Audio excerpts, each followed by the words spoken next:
A bipartisan housing bill for affordable housing somehow vetoed by Democrat governor. Representative Analise Ortiz is here to explain all of it because, Analise, you worked on this bill. You gathered bipartisan support. So when the governor, who shares a party with you, vetoed it, what went through your head first and foremost? I was incredibly disappointed to see the Arizona Starter Homes Act be vetoed. You know, we knew this was going to be an uphill battle for one main reason. This League of Cities and Towns is an incredibly powerful lobbying entity that has been opposed to this bill, really because they don't want to lose local control. But unfortunately, the affordable housing crisis has become such a statewide issue that we really need to make sure we have statewide solutions. And it was really disappointing that the governor vetoed this and, sided with the cities, but it doesn't mean the work ends.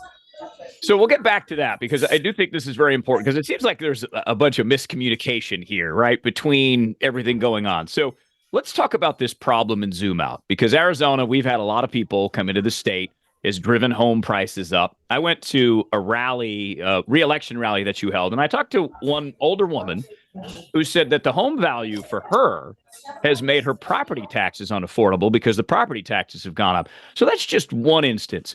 You yourself have cited, Rep, that it's difficult to buy a first home when you make a lawmaker's salary because the homes are too big, the zoning regulations. So explain to me a little bit more about the challenge that we face to try to get more people into homes so they can build their own wealth. Right. So when we think about how homeownership was so affordable in the 50s or 60s. Let's think about my community of Maryvale, right? One of the first master planned communities in the country.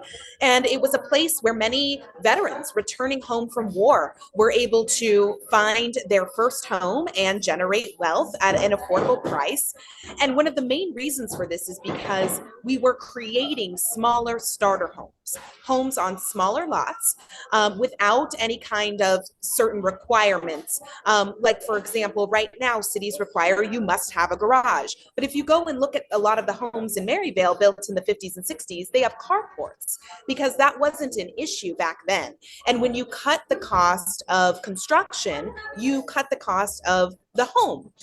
And as time has gone on, cities have regulated those smaller starter homes out of existence.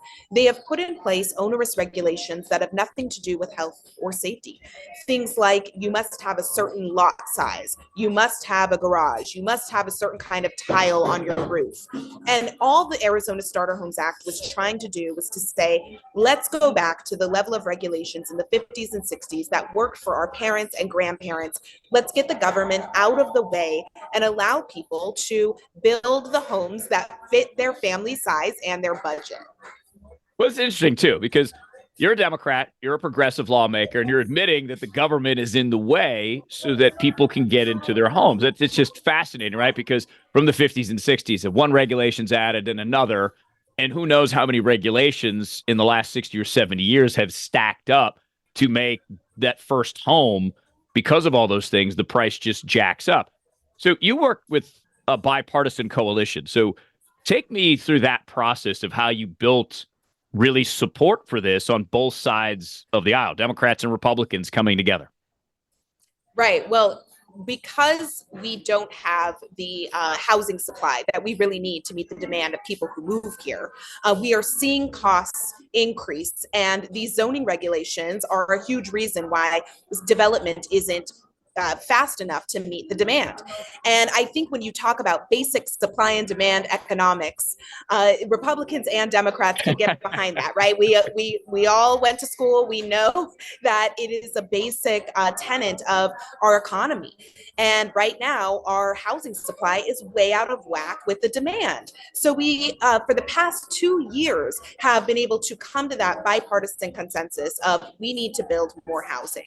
Now, there was a challenge last legislative session of trying to get that done. We actually were not able to even pass a bill off of the Senate floor because there was not the buy-in that we really needed, even though we did have Republicans and Democrats supporting this zoning reform package in 2023. So for 2024, we sat down and we said, what can we do different this year? Where can we really find those pieces of the bill that had the most bipartisan support? And one of the biggest points of agreement that we came to was around the lot sizes. So I talked earlier about how some cities require very large lot sizes, and both Republicans and Democrats agreed that we should have a minimum lot size that makes sense for people's budgets. So the Starter Homes Act really only focused on the lot sizes, it focused on setbacks, and it focused on HOAs and trying to make it so that every new development does not have to have an HOA because that adds to the cost. So we had a few members who really liked the HOA piece. We had a few members who really liked the lot size piece. And we had a few members who did not like any of the bill and said, you know what, we really want this to only apply to new developments so it doesn't impact existing neighborhoods. And we said, okay, that's fair. We'll go ahead and make that amendment. So this bill was a result of robust compromise between members and between different stakeholders. We had all kinds of stakeholders in support of this bill, including Habitat for Humanity, Lutheran Social Services, Lucha, who's known as a very progressive economic justice group. And then we had more conservative groups like the home builders. So I was very proud of the bipartisan coalition of support that came behind this bill. And unfortunately, at the end of the day, you know, the powerful voices of the cities were able to overrun all of the community organizations that were behind this bill. It was really unfortunate. One of the things that Governor Katie Hobbs, who vetoed the bill, she cited public safety concerns. And if you dig in further, there were some firefighters unions or organizations that are concerned about street infrastructure if there's more smaller homes and there's an emergency. So walk me through that opposition. Where did it come from and how did it influence the governor to put the veto pen out? Both myself and Representative Biasucci were really caught off guard. He is the primary sponsor of this bill, and not once did the Department of Defense, who voiced opposition, or the firefighters reach out to him in the months that we had before this bill made it to the governor's desk. So that was unfortunate. You know, the bill accounted for health and safety and the current laws that are in place for infrastructure and public safety. It said that none of the regulations that impact health and safety would impact this bill. So I feel as though there was a lot of misunderstanding of what the bill really was intending to do. Unfortunately, you know, the governor cited those concerns, and we do still have some other housing bills moving, and particularly with the Department of Defense, who said that they were concerned about how these bills would impact military installations. We would like to have an opportunity to put an exemption for that in the bills that are still moving. But it just shows that we really needed people to voice that opposition sooner so we could have had a chance to fix it.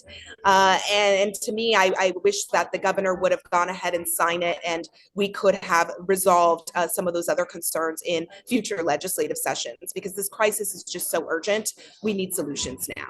And that's that big part, I think, why Republicans, Democrats, independent voters are incredibly frustrated with government, because there doesn't seem to be a path for immediate solutions to help solve immediate problems. And I'm a first-time homeowner. I'm sitting in my house I bought in 2017 here in Phoenix, and it not just changed the fact that I have an asset and I have a piece of land, but having my own space has meant so much to my mental health. So there's other aspects of home ownership when you're able to finally do it and afford it that change your life for the better. And the more Americans, Phoenicians, people that live in Arizona that get to do it, the better, the more stable, the growth that I think we get from that. There's those hidden benefits that we don't even talk about. So to have all this work be done, Rep, and then have to adapt and change because of a veto, this is how politics works, is what it seems like. So you're in the belly of the beast now. You're running for state senate. You want to get to that next chamber up. So how do you deal with all of this as a representative and working so hard and understanding that politics sometimes blows things up, metaphorically speaking, that you didn't expect, and you still got to do the work? Well, I'll tell you, Rob, I lost a lot of sleep between the time that we sent the bill to the governor and the moment the veto came, because we had a feeling that she was not going to sign it as the days went on, and that was incredibly challenging. But you know what gave me so much hope, Rob, is that the Saturday before the veto, I had a canvas in Maryvale with my volunteers who came out to knock on doors and help me collect signatures to qualify for the ballot. And everyone there cares about affordable housing. They were ready to knock on doors and talk to neighbors about the high cost of housing and how we can do something to change it. And the more we generate that community support, the harder it is going to be for the cities, the governor, Republicans and Democrats on both sides of the aisle who oppose the bill, to continue to take this stance of maintaining the status quo. And that is what gives me hope and drives me forward. I will say that after the veto, the governor's staff was very willing to come to the negotiating table. They sat down with me, Representative Biasucci, the League of Cities and Towns was there, the home builders were there, the Arizona Neighborhood Project, and we said, okay, this bill was vetoed. How can we move forward and find a compromise on small lot sizes that we can maybe tack on to another bill? So those conversations are still ongoing. As we say at the Capitol, no bill is officially dead until sine die. There are always opportunities to bring a bill back, and that is what we are actively working on right now. So I have rested and recharged and just get ready to dust off my knees and go at it again, because the people who elected me to office and the people who are suffering from the high cost of housing are depending on me to do that. Well, and you know, again, I went out and hung out with you guys at your rally in September of last year, and that was the number one thing that when I was walking around talking to everyone, that was their concern, right? The fact that either like the lady who can't afford her taxes because her property value has gone up so much, which in normal we're like, great, that's awesome, unless you're on a fixed income, because that's an impact too. To other younger people who are out there with you who had a history of working in food service or at the airport, and they haven't gotten a raise in 5 years or 10 years. It's almost impossible to afford a home in the Valley if you're making minimum wage, right? So these are the main concerns, because that's what they've told us forever. Once you own a home, you get to build things, you get to use your equity. So having an entire group of people that cannot access homes it's bad for all of us, I think, right? When everybody has the option and availability, all of our lives are elevated. I'm happy to hear that there are some talks and negotiations, and the fight is still ongoing. So when you come back to your constituents and you talk to them about Governor Hobbs vetoing this bill, what are you saying to them, and what are they saying to you about continuing this work? People are asking me to keep fighting. That is overwhelmingly the message that I am getting from my constituents. So I am going to listen to them and do that. You know, there are some very positive proposals that the governor has put forward, like in her executive budget, she wants to help people with down payment assistance.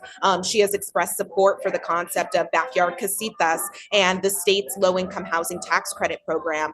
So I'm definitely making it clear to voters that there are angles of compromise and consensus that the governor and pro-housing advocates have come to. But definitely, you know, I think there was such huge national coverage of this veto. Governor Hobbs was the first governor in the nation to veto a zoning reform measure of this nature. And frankly, I think that national coverage is something that her office is feeling. And people understand that. They understand the gravity of this moment. And I hope that that will reaffirm the governor's commitment to working with legislators to pass something that is meaningful to voters. So that is what I am expressing to folks. And they are optimistic. We remain optimistic because we have to. Well, I love that. And I love that you use the word compromise, because you have worked in television journalism, so you have a background in media, which I have as well.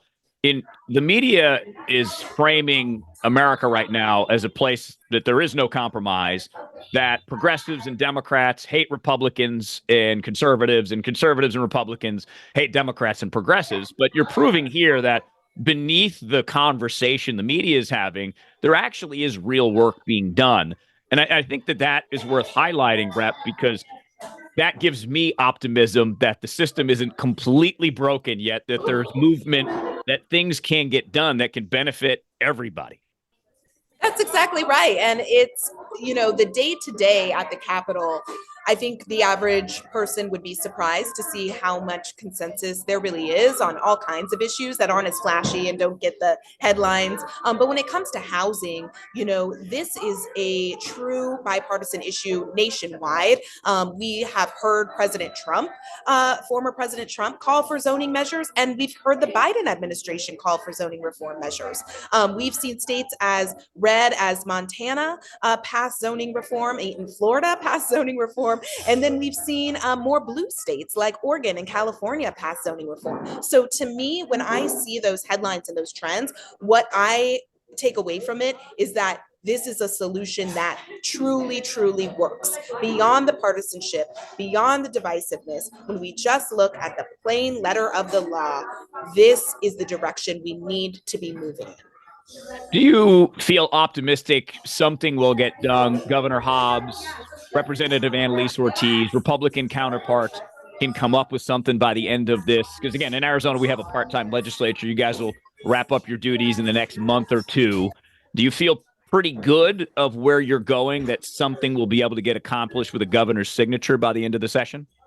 I do. Like I said, there are bills that are still moving. One has to do with backyard casitas that has had overwhelmingly bipartisan support as it has moved through the chambers. Another bill that the League of Cities and Towns actually is supporting, HB 2297, which makes it easier to transition old, broken down, abandoned commercial buildings into housing. That will likely make it to the governor's desk. But I want to be clear that the Arizona Starter Homes Act was the only bill that explicitly dealt with home ownership. And so many people in my generation are tired of being told that we are going to be forever renters. So that home ownership piece really is crucial. And I do have hope that even though there's just a couple months left of business here, we will get something done. I actually have a meeting this afternoon with Representative Biasucci, and we will have a meeting with the league and the governor's staff, a follow-up meeting within the week here. So yes, I am optimistic, and this is going to be my mission, not just for my community of Maryvale and Glendale who are demanding these housing solutions, but for the entire state. I love it. I just love the optimism. And, I'm a fan of you. I like your approach because it is giving me, as a guy who's, covered politics for 23 years and just getting frustrated and frustrated and frustrated. When you get down to that granular level, though, and that's where the real work happens. So you encourage me. So I want to thank you for that. And I think that there's a misunderstanding, too, about what progressive means and who progressives are. So I want to offer an alternative definition. I think progressives just want results the same way that so many conservatives do about just different issues, right? About affordable housing, about access to health care, things like that, that are worth highlighting because, at the end of the day, the government is supposed to help elevate people, right? If we have a government, at least my view of it, Rep, is, okay, we have here, how do we give people step ladders so they can get to be more secure, stable financially? In a home, it is one of the best, if not the best way to do that. So it is of critical importance that, people like Representative Analise Ortiz get to own a home here in the Valley. So knowing that you feel optimistic about what's going forward, let's say you get those bills all signed. Let's say there is a provision that also adds to another bill where the home ownership is a part of it. When do we start seeing results of these policies? Any timeline on that? Because obviously it's going to require extra work too. That's right. And really the goal of these bills is to expedite new developments, and that could take anywhere from 2 to 3 years, which is why it's so important that we do not delay. For me, there is no excuse of, well, we can just get to this next year, because by next year we will have had more people moving to Arizona and still not have the housing supply needed to meet that demand. So it is crucial that we get this done this year. So 2 to 3 years, in the meantime, there are rental assistance programs that are continuing on. Like I said, the governor is proposing this mortgage assistance program that I would hope would be able to help people in the meantime, as we are trying to create the communities that will really help Arizona remain an affordable place to live. So it is a long-term goal, and it's going to take solutions from all levels of government. But I think people will really start to see results within the next 2 to 3 years, and that should give all Arizonans optimism, because, like you said, Rob, this is an economic issue that impacts everyone, including current homeowners. Mm-hmm. So, in your efforts to advance the ball, even after essentially getting tackled at the goal line, right? Like you said, you get back up and you do it. What are you learning about politics from the inside that could teach us how to learn and adapt to struggles that come in our own lives? Oh man, that's a great question. I think that's it, though. You just got to keep getting up, right? And keep trying. You got to keep getting up. I think one of the big things that I think gets lost so often in our politics is you got to leave ego at the door. It is way too easy to have your ego get into it and to say, well, I'm not going to talk to this person because they, rubbed me the wrong way one day. No, we have to put that stuff aside and focus on the policy at hand, and realize that the job that I have as a lawmaker is about so much more than me. And I have to approach it from that perspective of every day I go in there, it is not Analise sitting at the negotiating table. It is the 250,000 residents of Maryvale and Glendale that I represent who are sitting at that negotiating table. And that means I need to put aside some of the, petty personal beef that I might have with someone or whatever it might be, in order to focus on the job at hand. And I think that we can all learn from that. And in any workplace that you are in, you have to resolve conflict with grace. You have to be willing to admit when you've made a mistake. You have to be willing to see different perspectives and kind of get out of your comfort zone. And I will definitely say that that's what I'm learning along the way. And I'm really proud of the work that I've been able to accomplish, even with some of the hard moments like this veto. So is that how you've changed? And this is your second go around, right? Your second session. You're running for Senate. So, Yes. Chances are you're going to continue doing this for a while. So you're taking all of this with you and saying, okay, it's adapt and learn. It's figuring out how to get results at the end of the day, regardless of how I feel or think about it. 100%. 100% that, I've met so many people who have expanded my viewpoints, my understanding of certain issues, and really finding those partners in the community that care about things the way you do. For example, the Lutheran Social Services, who were in support of this bill, they got involved because as a religious organization and a social welfare entity, they were receiving calls every single day from people saying, I cannot pay my rent. Can you help me? And they decided that they wanted to get involved with advocacy. And they have been incredible partners, and they have expanded my understanding of how religious organizations are doing so much on the ground work in our communities, really being that first line of response in this housing crisis. They've been a pivotal partner in moving the Starter Homes Act and other housing bills forward. So it's moments like that I'm really learning to just value every single person I come in contact with, and really understanding that it takes all of us to move policy of this nature. Do you, Representative Analise Ortiz, have a communication technique to use against maybe someone who's stubborn on the other side? Can you go at them and say, hey, I'm here to listen. Tell me what your opposition is, and we can work with that? Absolutely. I mean, their housing it can be incredibly emotionally charged. We talk about this concept of NIMBYism, not in my backyard, of residents who will show up to a council meeting and say, I want affordable housing, but not there. And I've had a lot of conversations with people who have that perspective, who say, we see the need for a homeless shelter, but we don't want it across the street, but we also don't want people in tents across the street.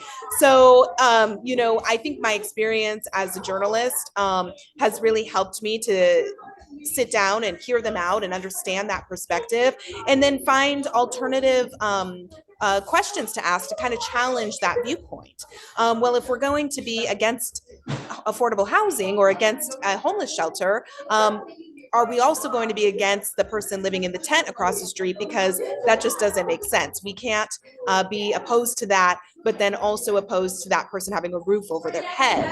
And I think challenging those thoughts is able to really bring people across the line and meet them where they are, to say, I understand what you're feeling, but as a community, we have to make sure that all of our neighbors have the help that they need to get on a permanent pathway of stability, to ultimately make all of our communities safer when somebody has their basic needs met. Yeah, and I think that's one of those massive misunderstandings that we have, is that if people are not of an economic certain income, that we should stay away from them. No, that's wrong. It's just a thought and a belief that's been passed down. It's not true.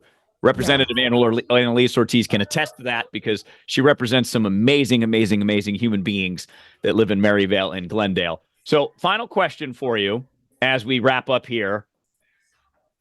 Are you going to, how do I want to word this? If this bill is done and it's not like the Starter Homes Act, if it's 80%, are you happy? If it's 50%, are you happy knowing you have more work to do? Yes. I think in this divisive environment, any win that we can achieve under a divided government is important and should be celebrated. If we don't get everything done in 1 year, we will have still made huge advancements. If we can help one family get into a stable housing situation, I will be proud to have helped with that result. So that's the nature of compromise. That's the nature of the job we're sent here to do. We're never going to get everything we want.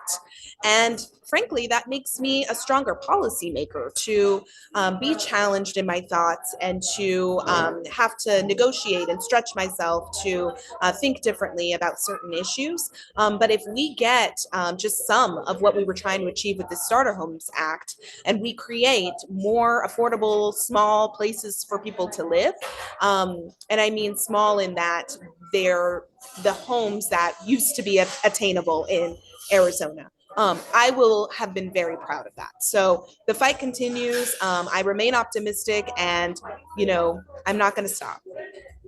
All right, one final question. If you could divide the money you make as a part-time lawmaker into the hours you put only on the housing bill, what would be that hourly wage? $1, $2 an hour, 50 cents? Oh my goodness. It'd probably be $2 an hour and a whole lot of my sanity. But that's what it takes, right? You got to go all in and keep pushing. Representative Analise Ortiz, thank you so much for the time. Best of luck with the push forward. And when it's all said and done, we'd love to have you come back and talk about the differences between the two and how you got the ball past the goal line. Thank you so much, Rob. I really appreciate you.